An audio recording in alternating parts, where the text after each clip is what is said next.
Good morning class. आज हम start करने वाले हैं एक नया टॉपिक जिसका नाम है मल्टीप्लेक्सर। ठीक है, तो स्टार्ट करते हैं। मल्टीप्लेक्सर, देखिए मल्टीप्लेक्सर क्या होता है। सबसे पहले मल्टीप्लेक्सर हमारा एक कॉम्बिनेशनल सर्किट होता है जो कुछ इनपुट्स लेता है लेकिन आउटपुट सिर्फ एक ही निकालता है। तो मल्टीप्लेक्सर को सबसे पहले रिप्रेजेंट कैसे करते हैं? मल्टीप्लेक्सर को रिप्रेजेंट करते हैं MUX से।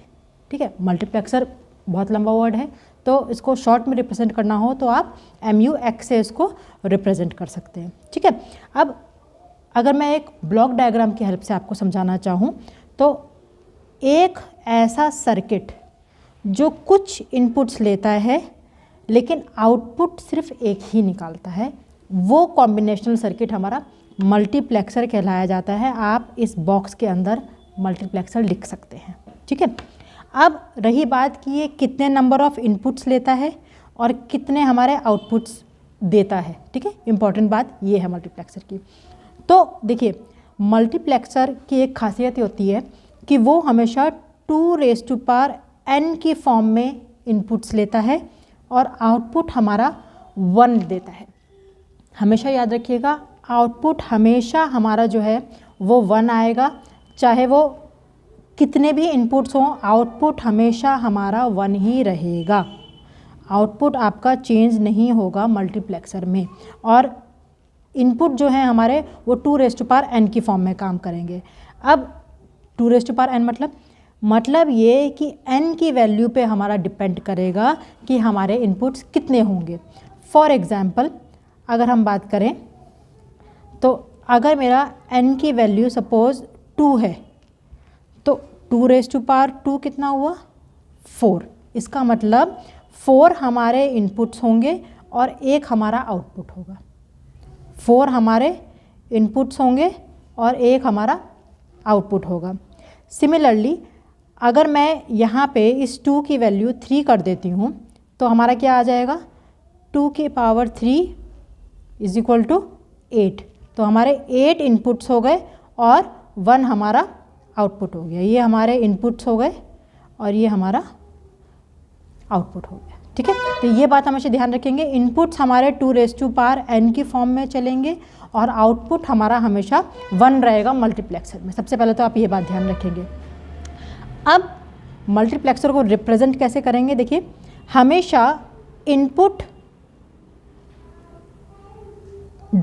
जिसको आप इंग्लिश में कोलन बोलते हैं और मैथ्स के लैंग्वेज में इसे is to बोलते हैं। इनपुट is to आउटपुट की फॉर्म में हमेशा हमें मल्टीप्लेक्सर को रिप्रेजेंट करना है। मतलब कितने इनपुट्स हैं और कितने आउटपुट्स हैं और बीच में हमारा is to का साइन। फॉर एग्जांपल मेरे इनपुट्स हैं 4 तो यहाँ पे आ जाएगा 4 और आउटपुट तो 1 ही रहेगा तो यहाँ पे आ जाएगा 1। तो ये हो जाएगा हमारा 4:1 का मल्टीप्लेक्सर। सिमिलरली 8:1 का मल्टीप्लेक्सर। अब बात आएगी कि क्या हमारा 5:1 का भी मल्टीप्लेक्सर बन सकता है? जी नहीं, 5:1 का मल्टीप्लेक्सर नहीं बन सकता। क्यों?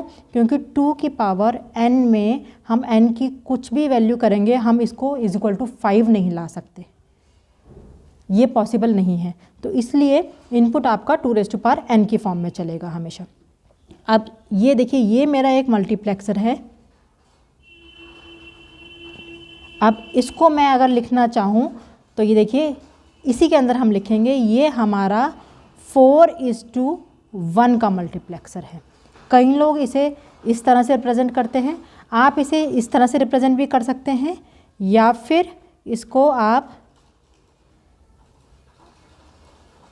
इस तरह से रिप्रेजेंट भी कर सकते हैं।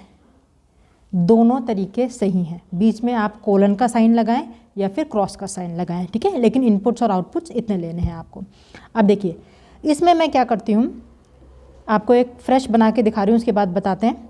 ये देखिए, ये आपका एक मल्टीप्लेक्सर है। ठीक है, ये आपके 4 इनपुट्स हो गए इसमें और 1 हमारा आउटपुट हो गया। ये हमारा 4:1 का मल्टीप्लेक्सर हो गया। इस तरह से आपको इसमें रिप्रेजेंट करना है। कितने बाय कितने का मल्टीप्लेक्सर है ये आपको इस बॉक्स में लिखना है। अब इन इनपुट्स को हम कुछ नाम दे देते हैं। लेट्स से इनका नाम है A0, A1, A2, और A3 इन इनपुट्स का नाम है, और इसके आउटपुट का नाम मैंने दे दिया Y। अब मल्टीप्लेक्सर काम कैसे करता है, इन चारों में से कोई भी एक इनपुट जाएगा और इस आउटपुट को जनरेट करेगा। या तो A0 जाके आउटपुट से कनेक्ट होगा और आउटपुट जनरेट करेगा, A1 कर सकता है, A2 कर सकता है या A3 कर सकता है। क्योंकि आउटपुट 1 है तो चारों में से एक ही एक बारी में कनेक्ट करेगा। अब ये कैसे डिसाइड करें कि चारों में से कौन सा इनपुट जा रहा है और आउटपुट से कनेक्ट कर रहा है? उसके लिए हमारे पास ऑप्शन होता है जिसको हम बोलते हैं सिलेक्शन लाइंस। सिलेक्शन लाइंस क्या होती हैं बच्चों? सिलेक्शन लाइंस वो लाइंस होती हैं जो हमें इनपुट डिसाइड करने में हेल्प आउट करती हैं, और वो होती कहाँ हैं? वो इस मल्टीप्लेक्सर के यहाँ पे हम बनाते हैं सिलेक्शन लाइंस। अब बात आती है कि हमारी सिलेक्शन लाइंस होनी कितनी चाहिए। देखिए बहुत आसान है, 2n की फॉर्म में जब आप इनपुट देते हैं तो ये तो हो गए टोटल नंबर ऑफ इनपुट्स, ये तो हो गए हमारे टोटल नंबर ऑफ इनपुट्स। इसमें जो n है, जो हमारा n है वो रिप्रेजेंट करेगा कि हमारी सिलेक्शन लाइंस कितनी हैं। 2n डिसाइड करेंगे कि हमारे इनपुट्स कितने हैं, और n रिप्रेजेंट करेगा कि हमारी सिलेक्शन लाइंस कितनी हैं। तो अगर मैं इसके हिसाब से देखूं तो अगर हमारा 2 है तो 2 में 4 तो हमारे हो गए इनपुट्स और n की वैल्यू क्या है 2, तो 2 हो गई हमारी सिलेक्शन लाइंस। तो इस तरह से आप डिसाइड करेंगे कि हमारी सिलेक्शन लाइंस कितनी होनी चाहिए। एक और एग्जांपल लेके दिखाती हूँ। For example 2 is equal to कितना हुआ ये 8। तो देखिए यहाँ पे 8 हमारे इनपुट्स हो गए, हमारे इनपुट्स कितने हो गए टोटल 8, और 3 हमारी क्या हो गई सिलेक्शन लाइंस। ठीक है, तो इस हिसाब से हमारा ये काम करेगा। 2 करेंगे तो हमारे 16 इनपुट्स हो जाएंगे, 4 सिलेक्शन लाइंस हो जाएंगी। तो इसके हिसाब से आप इनपुट और सिलेक्शन लाइंस डिसाइड करेंगे। चलिए अब इसको बनाना शुरू करते हैं। ये हमारा हो गया मल्टीप्लेक्सर 1 2 3 4, एक हमारा आउटपुट हो गया। ये हमारा 4:1 का मल्टीप्लेक्सर है। इसको मैं नाम दे देती हूँ A0, A1, A2 और A3। ये हमारा हो गया Y। अब कितने इनपुट्स हैं 4, यानी कि 2 हमारी सिलेक्शन लाइंस होंगी। अगर आप कंफ्यूज हो रहे हैं इसमें, या आप कंफ्यूज होते हैं बनाते समय, तो आप इस 4 को 2 करके लिख लीजिएगा, तो आपको समझ में आ जाएगा कि ये हमारी सिलेक्शन लाइंस है। ठीक है, चलिए अब यहाँ पे ये हमारी सिलेक्शन लाइंस हो गई। सिलेक्शन लाइंस को हम नाम दे देते हैं, लेट्स से S0 और S1। ठीक है, अब ये हमारी सिलेक्शन लाइंस हो गई। अब देखिए S0 और S1 इनकी वैल्यूज़ क्या क्या हो सकती हैं वो देखते हैं। S0 और S1 की वैल्यू या तो 0 0 होगी। अगर इनकी वैल्यू 0 0 होती है, S0 और S1 की वैल्यू अगर 0 0 होती है तो हमारा A1 वाला सिलेक्ट होगा। यानी कि अगर S0 और S1 दोनों 0 0 होते हैं तो हमारा A0 जाएगा और जाके हमारा आउटपुट जनरेट करेगा। देखिए ये मेरा S0 है, ये मेरा S1 है। ठीक है, अब मैं यहाँ पे आपको बताती हूँ कि आपका आउटपुट क्या आएगा। ध्यान से देखिएगा। सपोज़ ये 0 0 है तो मेरा आउटपुट हो जाएगा A0, क्योंकि फर्स्ट आउटपुट था। अब इसकी वैल्यू मान लो S0 0 है और S1 1 है, तो मेरा आउटपुट जनरेट होगा A1। अगर ये मेरा 1 है, ये 0 है, तो आउटपुट जनरेट होगा मेरा A2। और अगर दोनों मेरे 1 हैं तो आउटपुट मेरा जनरेट होगा A3। यानी कि इनमें से कौन सा इनपुट जाके आउटपुट जनरेट करेगा वो हमारा डिसाइड करता है S1 और S0 के कॉम्बिनेशन से। अगर दोनों 0 हैं तो A0 0 1, A1 1 0, A2 और A3 पे हमारा 1 1 निकलेगा। ठीक है, चलिए लॉजिक सर्किट बनाते हैं इसका। लॉजिक सर्किट में एक बात ध्यान रखिएगा, किसी भी इनपुट का नेगेशन या कॉम्प्लीमेंट नहीं है। कॉम्प्लीमेंट अगर है तो सिर्फ सिलेक्शन लाइंस का। हमने देखा 0 0 0 1 1 0 1 1 सिर्फ हमारी S0 और S1 वाली लाइंस हो रही हैं। आउटपुट में क्या आ रहा है, या तो A0 या A1 या A2 या A3, उसमें नेगेशन नहीं आ रहा है। तो जब भी हम इसका लॉजिक सर्किट बनाएंगे तो A0, A1, A2 और A3 इनको हम एज इट इज़ रखेंगे, इनका हम नेगेशन नहीं बनाएंगे। ठीक है, तो ये तो हमारे हो गए एज इट इज़। ठीक है, नेगेशन हमें किसका बनाना है, S0 और S1। देखिए S0 S1, ठीक है, ये हो गया और ये इसका नेगेशन हो गया, ये S1 हो गया और ये इसका नेगेशन हो गया।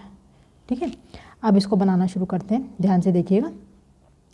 सबसे पहले S0 और S1 अगर 0 0 होंगे, 0 0 यानी नेगेशन वाला पार्ट चलेगा, तो ये 0 और ये 0, इनके साथ एक आउटपुट जुड़ेगा हमारा A0 वाला।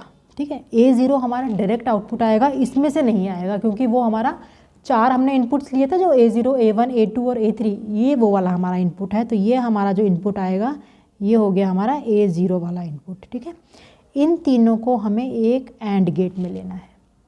ठीक है, सेकंड क्या था हमारा, S0 हमारा 0 रहेगा और S1 1, तो ये तो हमारा 0 ही रहेगा और ये हो जाएगा हमारा 1, तो ये हम यहाँ से लेंगे।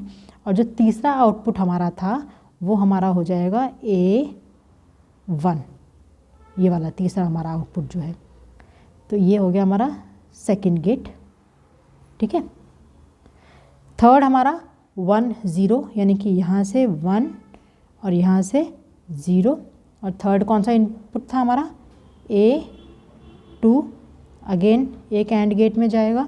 और फोर्थ था हमारा, दोनों 1 1 होंगे और यहाँ पे जाएगा हमारा A3 और यहाँ पे हमारा इसका भी एंड गेट। अब देखिए, अब यहाँ तो हमारे 4 आउटपुट्स आ गए, लेकिन मल्टीप्लेक्सर की क्या कंडीशन होती है कि हमारा आउटपुट सिर्फ एक ही आएगा। तो इसके लिए हम क्या करेंगे, यहाँ पे हम इन सबको आपको बनाने के लिए थोड़ी नज़दीक लानी पड़ेंगी ये लाइंस, क्योंकि बहुत दूर दूर आ जाएंगे जब आप इसमें सारे इनपुट्स लगाएंगे। तो इसको हम एक और गेट से लगाएंगे और हमारा एक आउटपुट जनरेट हो जाएगा। ये चारों हमें एंड गेट लगाने हैं और यहाँ पे हमें और गेट लगाना है। क्यों? क्योंकि हमें इन चारों में से सेलेक्ट करना है कि कौन सा वाला हमारा इनपुट आउटपुट बन के जाएगा। तो इसलिए यहाँ पे हमें और गेट का यूज़ करना है, ये हमारा और गेट होगा, और यहाँ पे हमें सारे एंड गेट यूज़ करने हैं, इस बात का ध्यान रखिएगा। ये हमारी सिलेक्शन लाइंस हो गई, A0, A1, A2 और A3 हमारे डायरेक्ट इनपुट्स हो गए जो हमने मल्टीप्लेक्सर में बनाए थे। ठीक है, तो यहाँ पे आपका मल्टीप्लेक्सर ख़त्म होता है। इसके बाद इसमें बहुत सारी चीज़ें आती हैं, इसको कैसे हम डिफरेंट गेट्स के थ्रू इम्प्लीमेंट कर सकते हैं, वो सब चीज़ें इतनी एग्ज़ाम्स के पॉइंट ऑफ व्यू से कंपलसरी नहीं है। कोशिश करूँगी अपने शॉर्ट्स में उनको आपको समझाने के लिए, लेकिन उसके लिए हमारे चैनल को सब्सक्राइब कीजिए और ज़्यादा से ज़्यादा शेयर कीजिए। Thank you.